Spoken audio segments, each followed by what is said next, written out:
right, guys, welcome back to our group. This is the last of our 3 sessions, so I'm glad you can make it so close to the holidays especially, and I'm sure everybody's anticipating a possible snow day, and if not that, at least looking forward to upcoming break. I know I am. So we have just a few things for you before we open up our group discussion. So I'm going to, there we go. Just as a reminder, for those of you who maybe haven't had a chance to get into our Google Classroom where we are posting all of our resources and meeting information, you need to use your personal email, and the code for the classroom is on here. And I will also type that in the chat. I finally changed the font on that, Jess. Yes, I see it finally. L. Yeah, we had a lot of trouble with that L there. Okay, so if you haven't had an opportunity to get into the Google Classroom yet, please do. If you need help with that, we are absolutely here to help you out. Just let us know.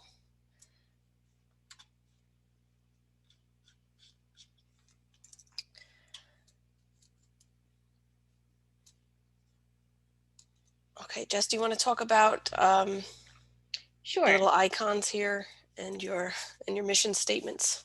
My mission statements. My mission statements is that elf hat is not properly placed on my head. I didn't do a very good job with that. Festive though. Just a little reminder, when we are teaching remotely and even in person, it's a really good technique to have icons so that your students or your learners know what's expected of them. So anytime you see the teaching tool, that means we're showing you something that you can turn around and utilize with your kiddos. Anytime you see that little circle with the 3 people inside of it, that means that we will be held accountable for having a discussion or a breakout session. And of course, the Google Classroom logo there just means that you can find all of this good stuff in your Google Classroom. And don't forget, don't be shy. If you have anything to say or have any questions, just open up your mic and join in the conversation. You can interrupt Corinne and I at any time. Absolutely. And of course, as soon as we're done presenting the information that we have, we're going to open up the conversation for you also. If you want to just, kind of think about what it is you'd like to discuss with the group, if you have any specific questions, or if you just want to share something that's been going really well, or, any type of news that you'd like to share with the group, we're going to definitely give everybody that opportunity in just a little bit. If you wouldn't mind just navigating over to the participants panel and clicking on more next to your name and just adding what grade level you are currently teaching, so that we can just kind of see, all the different various groups of people that we have here with us. It's nice to see some familiar faces out there. I think we've got some 3-peaters that came to all 3 sessions. Yeah.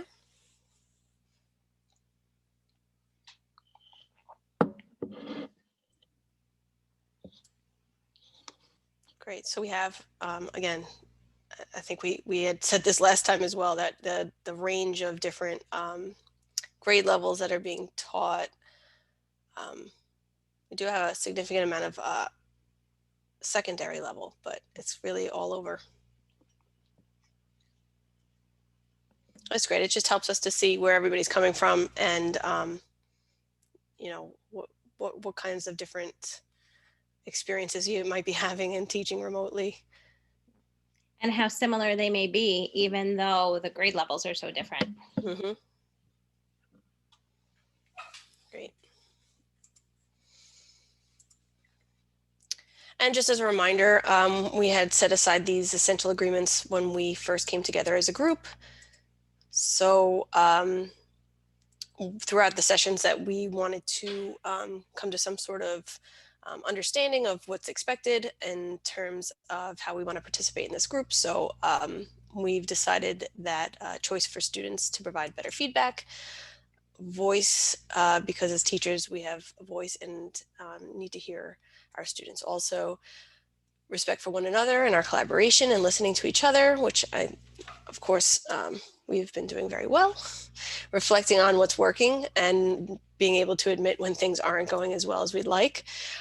Practice because we all are all here to learn. So part of this like remote shift is about trying new things and maybe not always being successful the first time around, but being able to practice what we want from our students and sharing new platforms, share what's working and what needs to continue to get worked on, and dialogue flowing in both directions to get better perspective about what issues there may be with students, teachers, and parents. And communication is essential in this type of environment. Does anybody have anything they'd like to add to our essential agreements? You can type it in the chat or come off mute and share. And Jess and I can add that to our slide here. If not, you can give us a thumb up on your camera so that you're good to go. I see some thumbs up out there. Kate's Thank you, ready to go. Francis. Thank you, Kate. Thank you, Betty. Thank you, Karen. Thank you, Karen. I think Grace Ann, there we go. I was like, I see her doing something. She might be looking for that thumbs up. Thank you, Grace Ann. Okay, so for our first activity, just a very, very quick icebreaker to demonstrate some of the fun things that you can use Google Forms for. So nope, that's not what I wanted to do.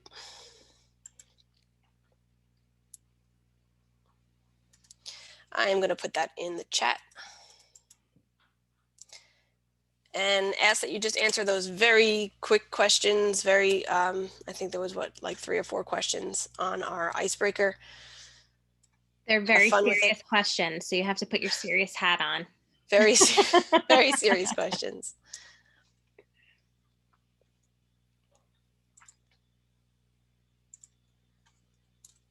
And what do we have? 15, so 13. So we'll just wait until everybody's responses are in.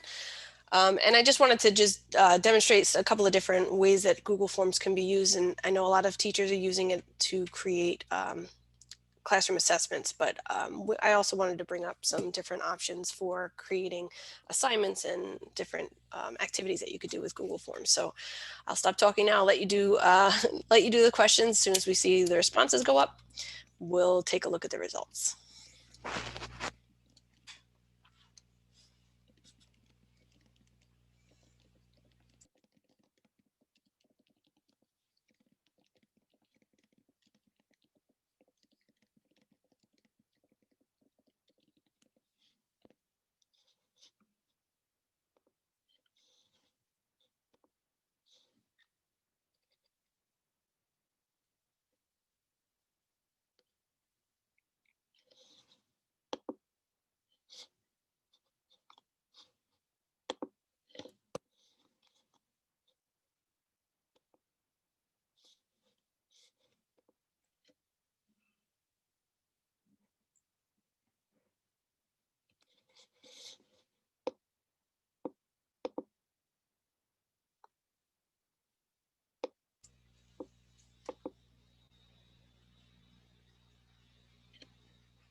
I'm excited to see a lot of 3, 4s, and 5s on the mental health condition.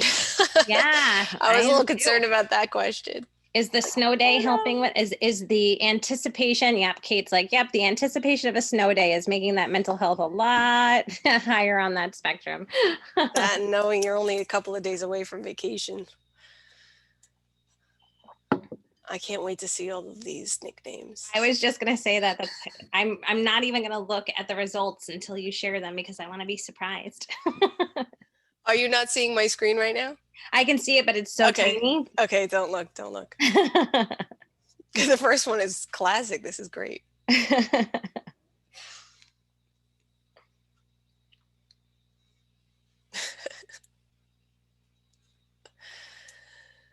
We're almost there. We have 11 people who have already responded. And some of these bizarre world names are awesome.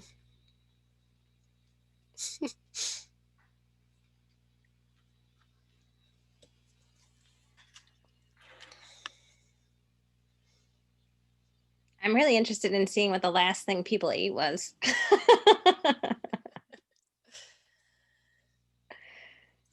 Okay, so the responses are slowing down, but if you haven't finished it up, please, jump right in. I'm sure that people might be trying to multitask right now. So, yeah, Karen's having a problem with the internet. Okay, totally understandable. So what we wanted to do is just kind of create a mix of different types of questions that you could use in Google Forms. So the first one being your bizarro world name. I'm sorry, no, the first one was your mental health state. What was that? No, that was the second question. So the first one being your bizarro world name, where you could just type in any response that you would like. And we have some great ones like Smoothie Ethel, Nacho Chips Johnson. Love it.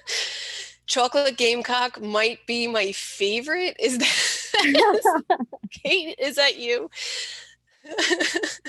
That's real. I am not lying. That is hysterical. I didn't want to lie, actually, so I told the truth. That is hysterical. But we have some really great ham and cheese Beechwood. Love that.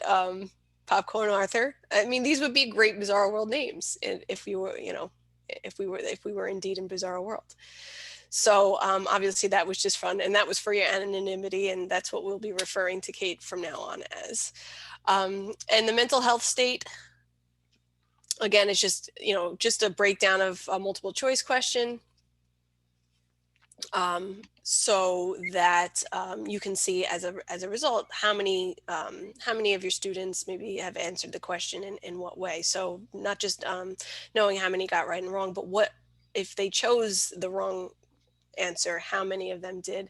And I think that's important feedback that that you could use to look at, especially for like a formative assessment, just seeing where the mistakes are being made. If you could have a superpower, what would it be? We have a lot of reading minds, and nobody said flying. I think I would want to fly. The Force was up for number second, the second one, and invincibility. So awesome. Oh, Corinne and I had a debate about whether or not the Force and reading minds were similar, because I was like, we could do reading minds and telekinesis, right? Because telekinesis is like the Force. So that's why we went with the little baby Yoda Force instead. But the thing that convinced me on the Force is how Jessica wanted her drink from across the room and she couldn't get it. She wanted to just use the Force to get it without getting up. So that was the seller for me. And then the last one again is a constructor response type of question, but gives you a little bit more space to answer the question. So a paragraph rather than just a sentence or so. And if you could be, it never fails. If you could be on the cast of any sitcom, what would it be and why? And so we have a couple of Friends, Sex and the City. New Girl, Yep. That's a good one. Yeah. Yep. It's hard to pick, absolutely. Yeah. Jess, what would you pick? I don't know. I'd probably be on like in the middle because I always feel like that mom, like crazy. I'm like torn between like Modern Family and Schitt's Creek. I don't know if I would want to permanently be in either one of those situations.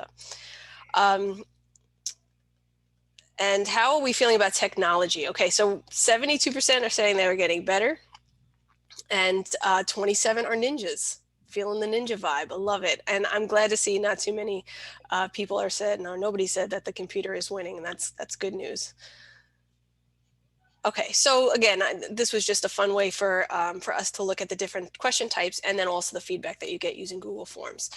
I did have some actual serious examples that I did want to share with you just for a moment. Is there anybody out there not familiar at all with forms? Anybody just, come off mute and just say, me, I have no idea. I've never used forms. Or at this point, I feel like everybody's at least been a little bit exposed to it. If you want to just type your answer about that in the chat, I'm just trying to see the comfort level in terms of using forms before we really dive into this. I never used forms. Okay, so we have at least Maybe one I newbie. did. Is that how you make a test up on Teams? This is actually a Google platform, so it would work really. We're Nassau BOCES, Barry Tech, and we are Microsoft Teams. So I've kind of been sticking in that realm. Yes, I gotcha. And they're very similar in terms of what they can do, but Teams and the Microsoft Forms will work a little bit nicer, like just play nicer together. But you could actually use a link to a Google form in the Microsoft platform either way. So it's very versatile. I think that's great. Oops, sorry. That's okay. Go ahead. I think what's great too, and I think that it's a great way to show the versatility of forms, because all of us just now, even though it's the end of the day and we're kind of tired and it's been a long week and whatnot, we were able to have some fun and connect by using it for that fun platform of an icebreaker. So we don't have to just think about it as a tool for quizzes too, right? So thinking about the versatility of what you can do and how you can adapt it so that students become familiar with one platform, but it can be used in a variety of ways. And it can also be helpful in building community. Absolutely. You know, a lot of times that's what teachers are thinking about, forms, using it solely as an assessment piece for tests and things. And obviously it can be used for that. But there are so many other things that you can do. And the fact that it grades things for you makes life a lot easier when it comes to those little things, right? The little exit tickets and the little assignments like that. So I'm going to show you first I'm going to go with the student view of a couple of sample questions that I created. And I promise not to take too long with this, but I just thought that this would be just a new tool possibly, or just think about the same tool, but in a different way. So, so the first question I've created was a political cartoon where students could answer just a multiple choice question. So I just took this right off like a Regents test, and you know, we could just do a basic multiple choice question. But what I've done is added that stimulus in there. And thank you, Melissa, for sharing that you're familiar with Google Forms. I know that the group would love to hear how you're using it for math, because that's always a tricky subject in this digital platform. So we'd love to hear how you're using it as well. So just a typical multiple choice question, but by adding that stimulus in there, and that can be a picture, it could be a reading, anything that you want to throw into that. This next question, I know it's a little bit of a more of an elementary type of question, but what I wanted to demonstrate here is that images can be used as a part of the question, as well as options for the students to answer. So the options can also be images. And with this one, what I wanted to show is that you could actually build in some extra support for your students if they are having trouble. If this is just a quick check-in to see how they're feeling about this, you know, if this is not a test, but just kind of a formative assessment, and I want to see how my students are getting the whole idea of fractions. And I throw this question out there, rather than just giving them a 50-50 chance to get the question right or wrong, I'm going to give them a I need help option. Right. So if they're really struggling with this topic, maybe they need a little extra support and they're not really sure about fractions just yet. By giving them that option of saying, I need some extra help, that's going to give them some support that they may need. Right. If they get the question right, they're going to move on to the next question. But if they get the question wrong, or if they say they need help, it's going to bring them to another section of the form, which is going to have some built-in support for you. So as a student, if I'm not sure about how these fractions work, or I got the question wrong because I didn't understand it, now I'm going to another section where it says I need help. You don't have to typically necessarily write that, but and I'm going to get some extra support. So this can be, you know, a picture of how you know the math works, or it can be a link to a video, or any sort of instructional support that you can put in there, and then have them try the question again. Right. So as the teacher, you're seeing, first of all, who says they need help, right? Or who's getting the question wrong. And then you can also see if they get it wrong again, right? So that student is going to be somebody that you really want to make sure that you support when you get into math class the next time. Yeah, and Melissa has she just put in the chat Okay, box. good. Yes, Yep. thanks. She said she uses Google Forms or a self-paced Kahoot as an exit ticket every day. I usually give one multiple choice, one short response, and a long response for the students to share any questions or comments that they may have. I also link a video to each question to help students who answer incorrectly. So not unlike what you were just saying, Corinne. Great. And yeah, those are all great ideas. And, kind of once you get the hang of using forms, creating those types of assignments or quick assessments is pretty easy. So for our upper grades, and I was thinking, in terms of writing, I just took an example of a document-based question from a Regents exam, put in the image as the reading, and then broke down the questions that they would normally do, for a DBQ. So here I'm going to just write Eleanor rocks, and she did lots of stuff, and those are my answers for those questions. Not the best.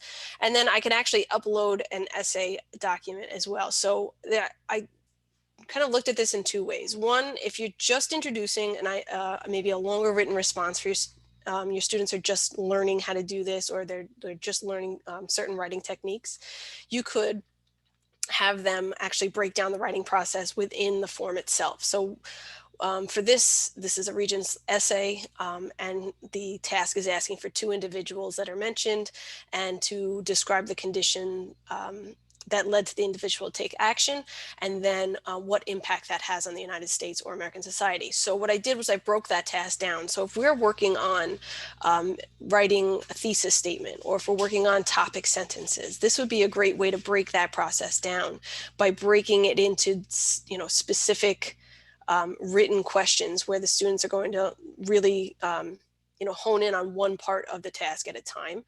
And then you could even include a check-off question that they select which documents might support their statement.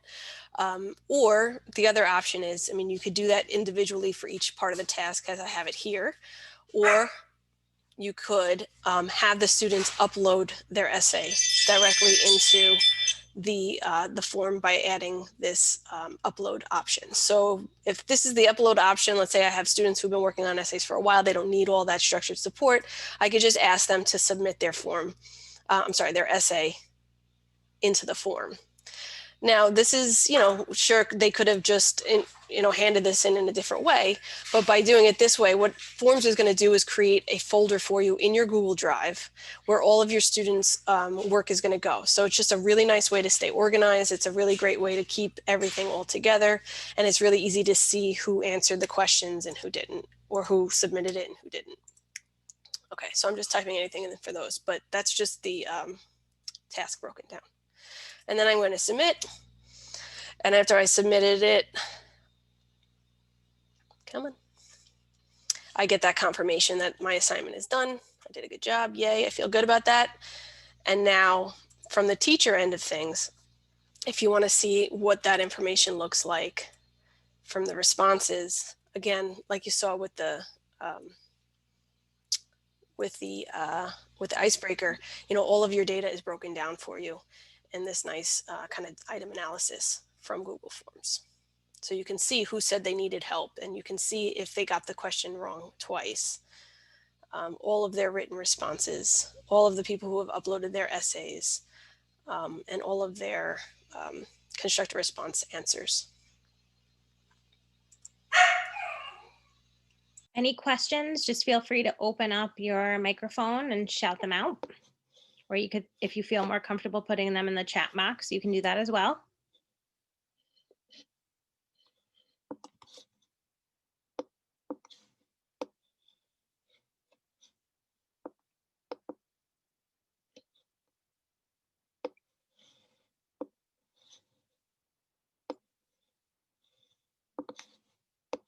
I keep joking that my wait time has gotten very, very long because I know that somebody will crack eventually. But if you have no questions, I think Corinne had to go let her dog out. Are you still there? Oh, there you are. I'm here, but he's very happy to see my husband who just walked in the door. Oh. So forgive me if you hear him going nuts.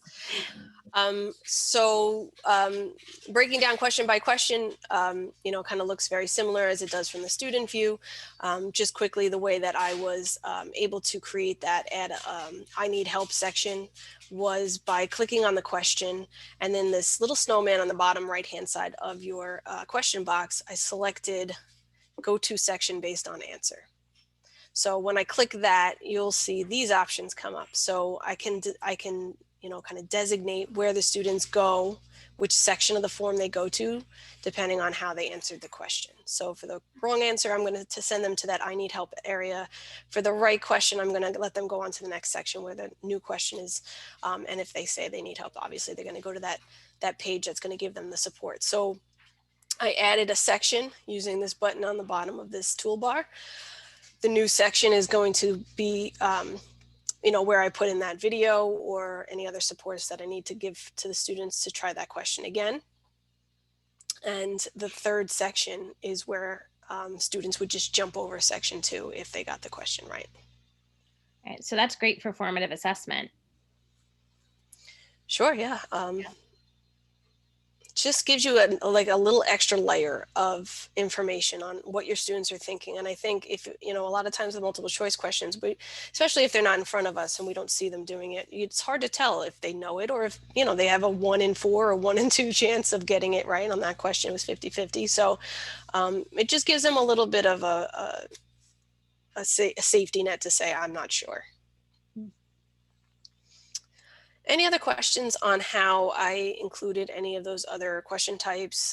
I don't want to beat a dead horse if you guys already know Google Forms, but if you have any specific questions on how any of that was created, I'd be happy to go over that.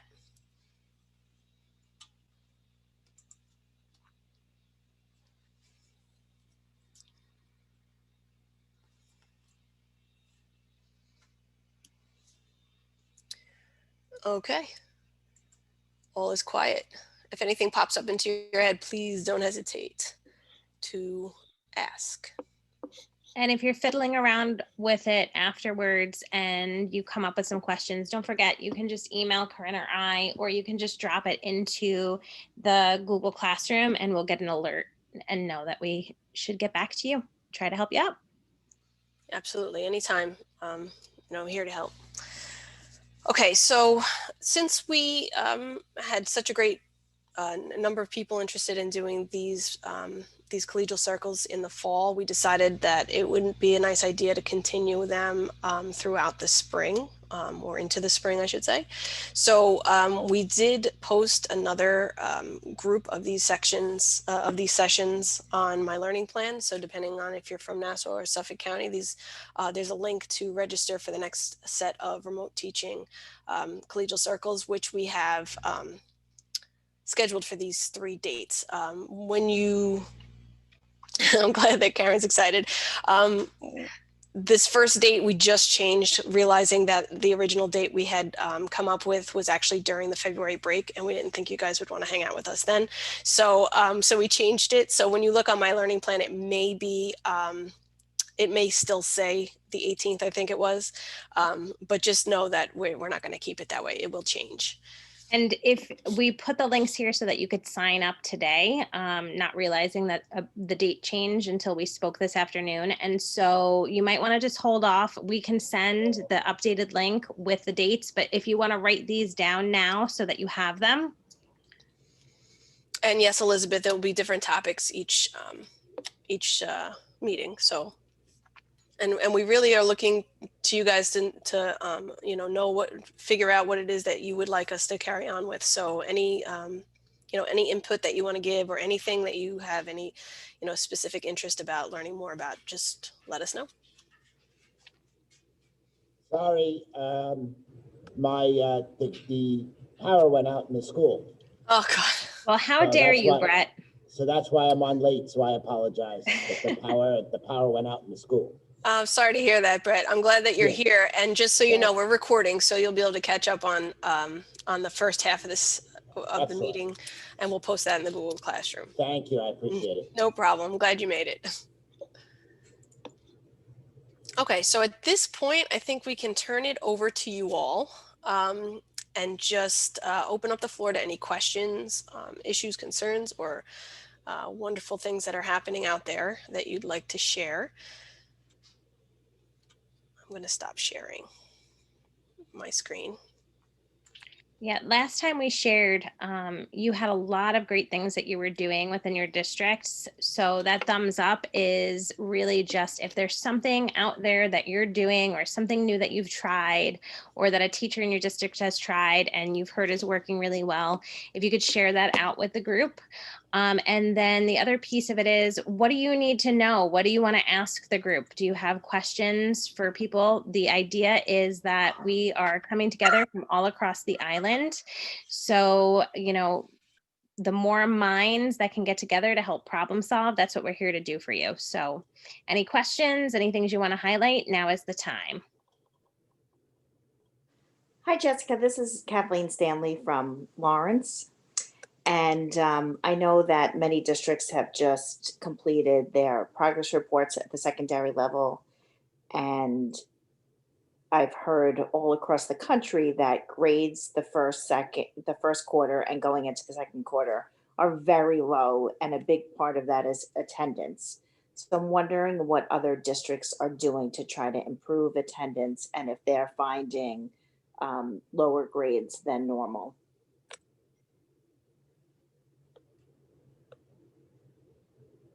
So I'm going to throw that out to the group, considering that I'm not in a school district at this point in time. I'm at Western Suffolk BOCES.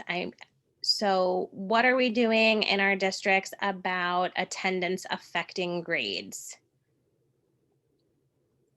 Or are there policies in place where the attendance is not affecting the grades? If the kids do the work and they get the grade, then they get the grade no matter their attendance. Stephanie, it looks like you might have opened up. Yes, I have the same concern actually, and it does really affect their grades negatively. And there's been complaints about it, but how do you grade a kid's work when he's not there, whether it's participation or not?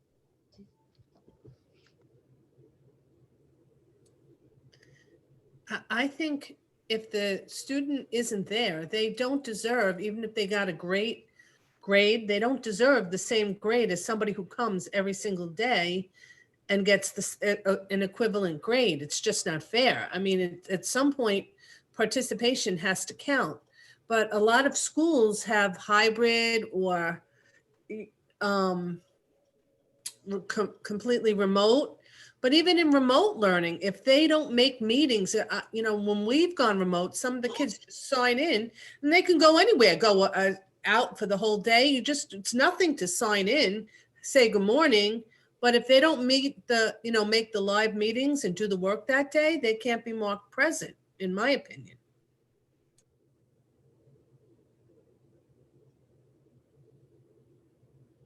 I agree with Karen, because if you're not putting in the effort, I mean, to show up, then you're not making the grade. I was lucky enough to be a part of a student forum that we did, Nassau Western and Suffolk BOCES, where we actually got to speak to students about some of these issues. And, you know, I understand the traditional thought of if a student's not there, then they don't get credit. However, I will say that a lot of these students brought up real concerns of what they're dealing with at home when they are on remote and hybrid and why they may not be able to attend. And so I think we're in a sticky wicket, as I like to call it, because there really is no cut and dry answer for these kids. And I think that's why you're seeing across the board, nobody wanting to stick one way or the other, because in these unforeseen circumstances that we're in, the challenges that students are facing, especially for our older high school kids that have jobs or they're taking care of little ones while their parents are at work, you know, there are a lot of factors that are coming into play that are affecting their grades. So I really don't know what to say. We don't have any administrators in here with us today, I don't believe. So, you know, all we can do is share the policy. Is there anybody out there that's doing something that's more lenient, Brett? So my thing is a lot of my kids, you don't want to see the background of they don't want you to see the background of their home. Right. My biggest issue is kids that don't turn on their camera. I don't have a problem with actual attending. My problem is with kids that don't turn on the camera. So I'm going to show you. Can I share? Is that okay? Of course. Okay. So no, it says host disabled screen share. Corinne will let you in. Don't worry.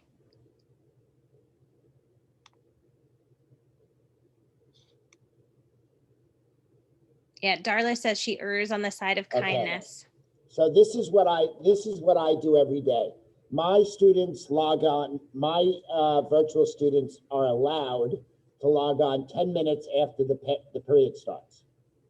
So during this time, this is when I take attendance. So I don't physically take attendance. They take attendance.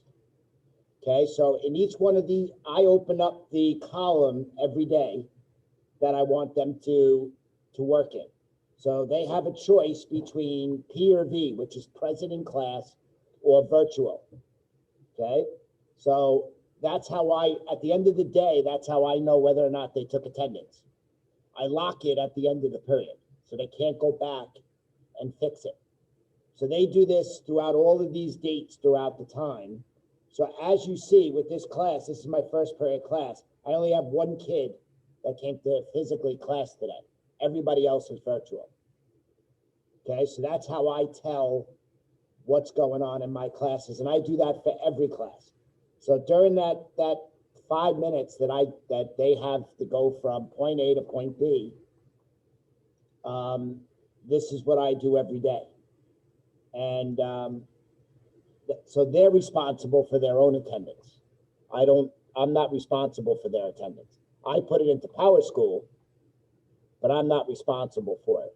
Now, So when we go, I'm sorry. Is that honor code, Brett? Like, It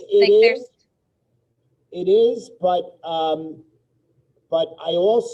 have in my Google Meet, I have Meet attendance that I downloaded. So it also tells me how many times they've logged in, because at the end of the session, when I log out, it gives me an Excel spreadsheet. And on that Excel spreadsheet, it tells me what time they logged in, what time they logged off. Now, if they don't have their cameras on, I have no way of knowing whether they're there or not anyway. So, and that's a fight that the principal doesn't want to fight with. He's already made it very clear that that's a battle he's not going to deal with. Yes, ma'am.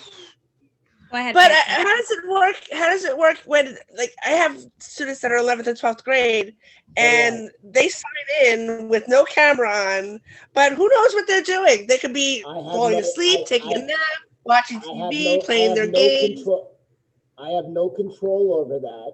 All I can do is ask them to answer questions. Okay, it's not required by the school for them to have their camera on.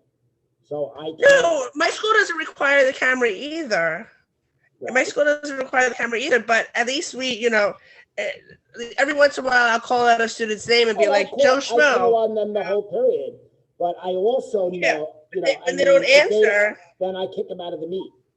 Yeah, that's what I do, and I mark them absent. They know that I have 3. They know. Well, at the end of the period, the only one who can edit it is me. It's locked for them. They can't edit it. So at the end of the period, it locks. So I'm the only one that can edit it. So when I get this Excel spreadsheet, okay, I know exactly who participated, who didn't.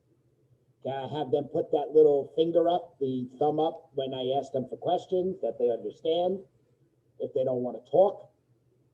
But, this is, like I said, my principal has been very clear in saying this is a fight that he's not going to fight. So. Well, I have to say, even with adults, I mean, look at our meeting now. I would never call anybody out to share their screen, but lots of meetings that I have with adults these days, people have their camera off. And so, I think you're hitting the nail on the head there, Brett, where is the importance, right? Is the importance whether or not we're seeing their face, which is lovely and, great that we can see them, or is it that they're interacting, right? So as long as they're interacting and they're not doing what Francis is referring to, which is where they're logging in, they're turning off their camera and they're walking away, right? And so that is where it lies on us to make sure that we're doing enough of those dipsticks to make sure that they're there. I mean, I have students that log in and then leave. And that's okay, too. That's a choice that you make. Fred, I think you said something important, and is that you can only control what you can control, right? So we're all doing the best that we can to make sure that they're getting what we need them to get. There has to be, there has to be the responsibility on their side too. So, and I see, a lot of the people who are speaking right now, I see 11th and 12th grade, 11th, 9th through 12. It's a lot of the older kids who, this is a major struggle for. So, but I think that's an important thing that you said, that there's only so much you can control. So just do the best that you can. I think that we would be able to tell if they're not in, if they've after the meeting's ended and some kids don't leave the meeting or say anything, we know that their camera is off and they've just walked away. But every single day, that's what happened. Right. But every single day, I grade them on work ethic. So that day they might not have a perfect work ethic. But I have to say, one thing I did do, and I got them all engaged, it's kind of crazy. I teach juniors and seniors for medical assisting. So this is health. And I have to say, I have 56 school districts come into Nassau BOCES, and the attendance really hasn't been my problem, because these kids are so motivated after what happened last year. They want to be in person, which we've only had maybe 2.5 weeks remote, but they want to be in person and they have been making the meetings.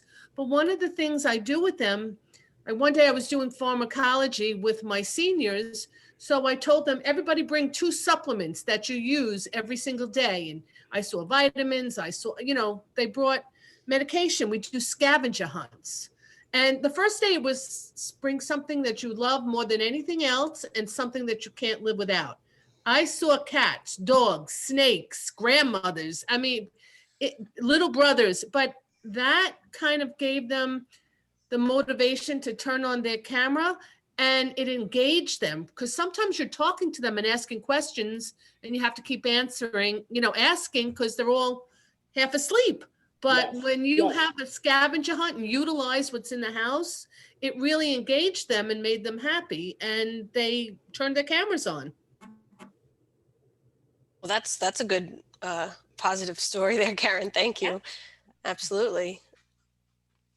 Now, I'd like to ask one question to everybody. My question is, we have a choice to either use Google Meet or Zoom. Okay, this is our first week of having the opportunity to use Zoom for our classes. Does anybody use Zoom versus Google Meet and prefer one over the other? I sometimes like Zoom, but although I've never used Google Meet, I use the Meet on Teams. But I find the quality of the connections is better with the Zoom, and I don't have to invite everybody in. I just send out the link. Okay, because I've never used Zoom in class because we weren't allowed. Everything was Google Meet. But now we have a pilot for Zoom. So I was curious what people's thought process was of Zoom. Carla said in the chat that they use Meet, but she prefers Zoom because the breakout rooms work better, or they're easier to manage with Zoom. Yeah, sorry, I just unmuted myself. I know I keep typing. Sorry, I cut you off on your own comment. Sorry. That's okay. No, thank you. Yeah, I really wish we use Zoom because it is so much more seamless with breakout room usage. And I teach this. That's what I was just typing. I teach AP Capstone Seminar, and the kids are often in breakout room mode because they're collaborating, and then I come in and I work with them in workshop. But Meet drives me crazy. It's sticky. It doesn't let you set up the room. It doesn't save the rooms. So every day, I have teams of the same kids, and then I have to replace them. So it takes me 4 minutes at the beginning of every class to group my rooms, and they're in the same groups every day. It's ugh. I wish we had Zoom. Yeah. I'm one of the people on the technology committee, so I'm gonna try it this week, so but the problem is every one of my kids are issued a Chromebook. And Yeah, we have that Chromebook too. that's a Google, Yes. so they told me they can't split their screen when they use Kami. Is that true or untrue? They can split their screen if I they think they can, yeah. The same way as if they did with Google Meet? yes. Because they Yeah. were telling me, I don't know, that's why I'm asking. They were telling me that they have to minimize one, open up the other, and vice versa when they want to do something with Kami. So I'm using Google Meet for my classes now, but I'm also in grad school and we use Zoom for grad school. I do split screen for that. And it's worked fine for me either way. Okay. So Grace Ann just said that she got a Google Meet update and one of the new features is breakout rooms, and that is true, but that is tens of thousands of dollars, Grace Ann, that your district pays to have those breakout rooms. And so the regular version of Meet still does not allow an easy way to do breakout rooms. You have to use all those wonky extensions and whatnot.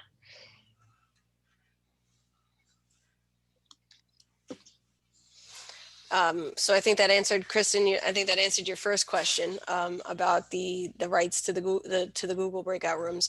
But her second question is, for those of you who are working fully remote, are your districts allowing you to work from home, or do you have to report to the school building? So Kate is in her building. Brett is in his building. We're in the building too.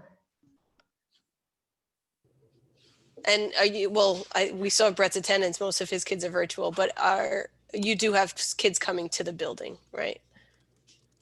We have 2 cohorts. Okay, but, yeah. And they have the choice whether to come or not. Okay. And Kate, you're fully remote, but you have to be there? Fun. And Uniondale, they are 100% remote, but can work from home. Our administration doesn't trust us to work from home. No, that's not true. They just would miss your faces. They want to see you. Yeah, okay. There you go. Thank you. Yeah, I think one of the most, I'm trying to find a better word for frustrating, but I'm struggling with that at the moment, is that there's really no consistency, right, from districts to district, which is why we thought it would be important for all of us to come together just to hear what's happening in other districts. Our administration is in the same boat that we are. Everybody is trying to figure out the best way to do this, and the only way to do that is through trial and error. So, we're kind of throwing spaghetti at the wall and seeing what's going to stick and trying to learn from one another what's best. I think that part of the reasoning for wanting teachers to be in their buildings, even if they're fully remote, is primarily just because of hardware and your accessibility and the fact that they can control the devices that you're using, right? So even the Chromebooks, like for me, like I've been home working remote, and the Chromebook that they gave me from work is great and phenomenal, but it's not powerful enough to even run Zoom.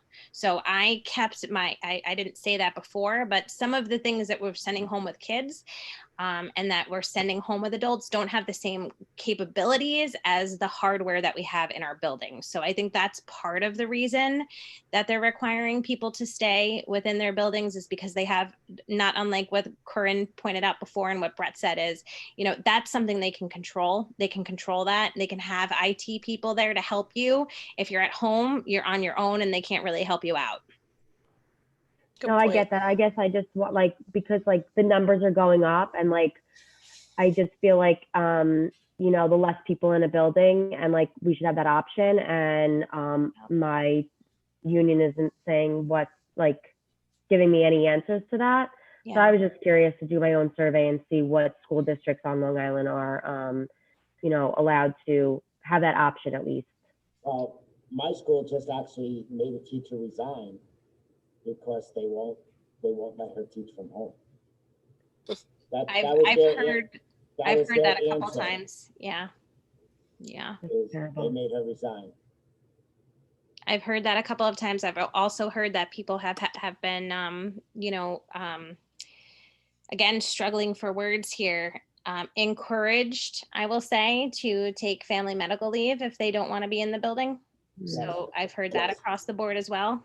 Interesting. Retirement's also a nice option. Yes, that's what Brett was just saying. All of these options that we have, isn't it They're all nice? options.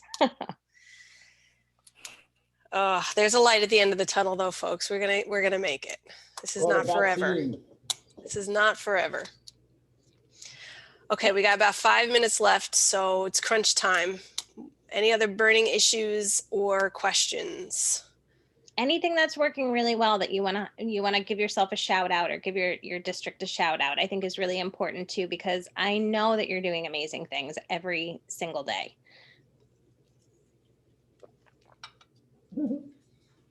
You're laughing, but you are. Look at you with your honor code and letting the kids be responsible for their attendance. That's a good thing. Well, we're in person and we did a spirit week this week, and I think it boosted morale for the kids. Every day was a theme. They came in dressed up. We took pictures. The pictures looped in the lobby, and it was very That's nice. cute. That's something really fun to think about doing virtually too, right? Like do a little spirit week remotely. Use your new knowledge of Google Forms and put out a survey to your kids about different spirit days that they want to do and have them dress up and do funny things. That might get them to turn on their cameras because they want Friday, to we show. have a plan for remote. If it is a remote day, it's a pajama party, so you have to show up in your best pajamas. I would be really good at that.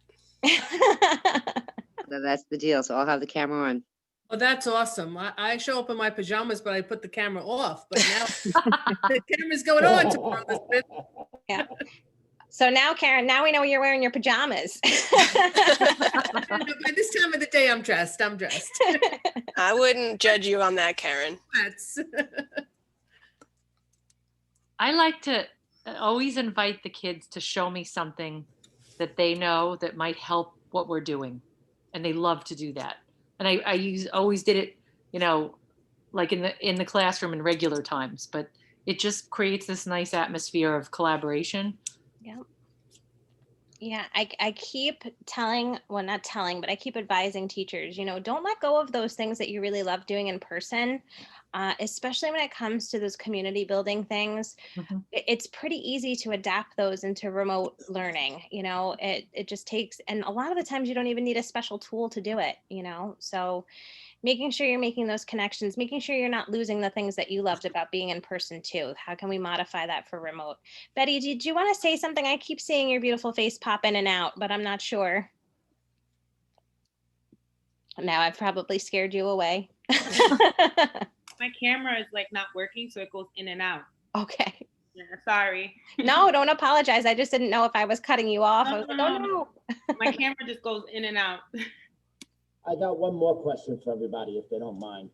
I was looking into using an interactive slate. Like, I don't have a smart board. I have an interactive board. And I was looking for something that I told my IT guy that I think we should get interactive monitors. So therefore, we could literally use a stylus on our monitor and it goes right onto our PDF that we've been working on. That didn't go over too well. So I was looking for a smart slate that one of the older models goes with the smart board, but you can't see what you're writing. You have to look up at your screen to find out where your pen is. So does anybody have an idea or use anything that would make any sense? I know they have that company Wacom that has a lot of slates, but I also don't have administrative access to download the drivers. So I'm kind of. What about using the Chromebook as a touchscreen? Could you use a stylus on the? I can't use that. I can, but I have no way to present it to. I have a dual monitor in my room and a webcam, so I have no way to present from my Chromebook to the kids and write on it. You can screencast. What's that? You might have to get a screencasting tool. Yes, that's what I'm trying to figure out. I wanted to use my Chromebook as a monitor, as a setup monitor, but then I'd have to ask the IT department to put in wires and all this other stuff to connect it. So I'm having issues with it. So Your I'm trying to district- find something that I can write where I could sit here and see you rather than being all the way over there. Because my board is all the way, so the only way the kids could see me is over here. Right. So I want to make it closer where I could, so they don't have to just see this part of me that's 3 spare tires worth. So does anybody have any kind of extension tool that they're using, like a pad like that allows them to write? I've been using Smart Learning Suite, which the district is paying for. So I can do that straight from my computer, or if you have an iPad, you could do it straight on there and project it. And the students get copies of the notes and they can get their individual pages. So you can click on them and present it. What's that called? Smart what? Smart Learning Suite. It's basically Smart Notebook, but a digital version of it. I do everything on Smart Notebook. Yeah, so you can even upload Smart Notebooks that you already have. And let's say there's a slide that you want the students to complete individually. You can assign it to them individually and they can write right on their screen. Oh, that's great. Mm-hmm. They can write on their screen, but I can't. I'm sorry? Right? So they could get what I write onto their screen? Yes. So because I have an iPad.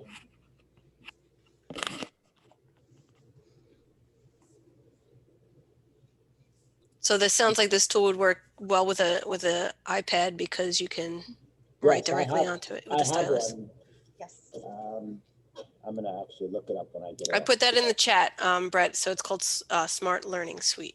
Thank you, Melissa. That was great. I'm wondering, Brett, if something as easy as using like Screencastify while you're using your Chromebook would work, because as long as you're casting. That's what I was thinking about that, making Screencastifys while I was teaching live. And therefore my little face would be in the top right corner of the Screencastify. Right. I thought about, I did try that one day, but I needed a 25-foot wire. See, this is wireless, but it only goes a certain distance. So I needed a 25-foot extension cord to connect a wired headset to it, because when I go to the board, the kids can't hear me. This is fun. Welcome to Glencoe. You've stumped us. We could think about that. I'm not really sure, honestly. I think that from my limited experience with what you're dealing with, I think that the Screencastify might be the best bet, but you're saying you need a 25-foot, extension cord. That could be dangerous for you. So I don't want you tripping over any cords. No. Can you move your desk? Say that again? Can you move your desk? No. I tried to move, I actually tried to move the camera over there, and I put the extension cord over there. But once it goes past 10 feet, the camera doesn't pick up anymore. So it's really slow, like you're walking in slow motion once you get a wire over 10 feet. Because it's a webcam, it's not built into the computer. Yeah. So that's my issue. That's why I was trying to buy I was going to buy out of my own pocket an interactive monitor, but they won't let me put it in. Ay. Okay, it is 4:03. I want to let those of you that need to go, go, especially those of you that are in buildings, because I just looked out the window and I see that it is snowing already. So please be safe from the bottom of our hearts. Have a happy holiday season. I hope and wish that you and your families are well and healthy. Please, from Corinne and I, get some rest. close your computers, get off your screens, maybe read a book, do something for fun, do something that brings you joy, and know that we appreciate every single thing that you are doing, and we know that our kids and our families and our communities are better every day by you coming into work and working your little booties off for our communities. So thank you so much for everything that you do. Please be safe. We will see you in the new year. We'll set up that new link. So we'll send you all an email. So expect that from us. And hopefully we'll see you for our next round on February 4th. And so Corinne, I don't know if you want to say goodbye. Bye, everybody. I hope you guys have a great holiday and just relax, like Jessica said, and have a great, safe holiday. Hopefully seeing your family either virtually or in small groups. But I wish you all the best, and I look forward to working with you guys again next year. If you still have questions, you can hang on. If not, safe travels and enjoy your possible snow day tomorrow. Bye, everyone.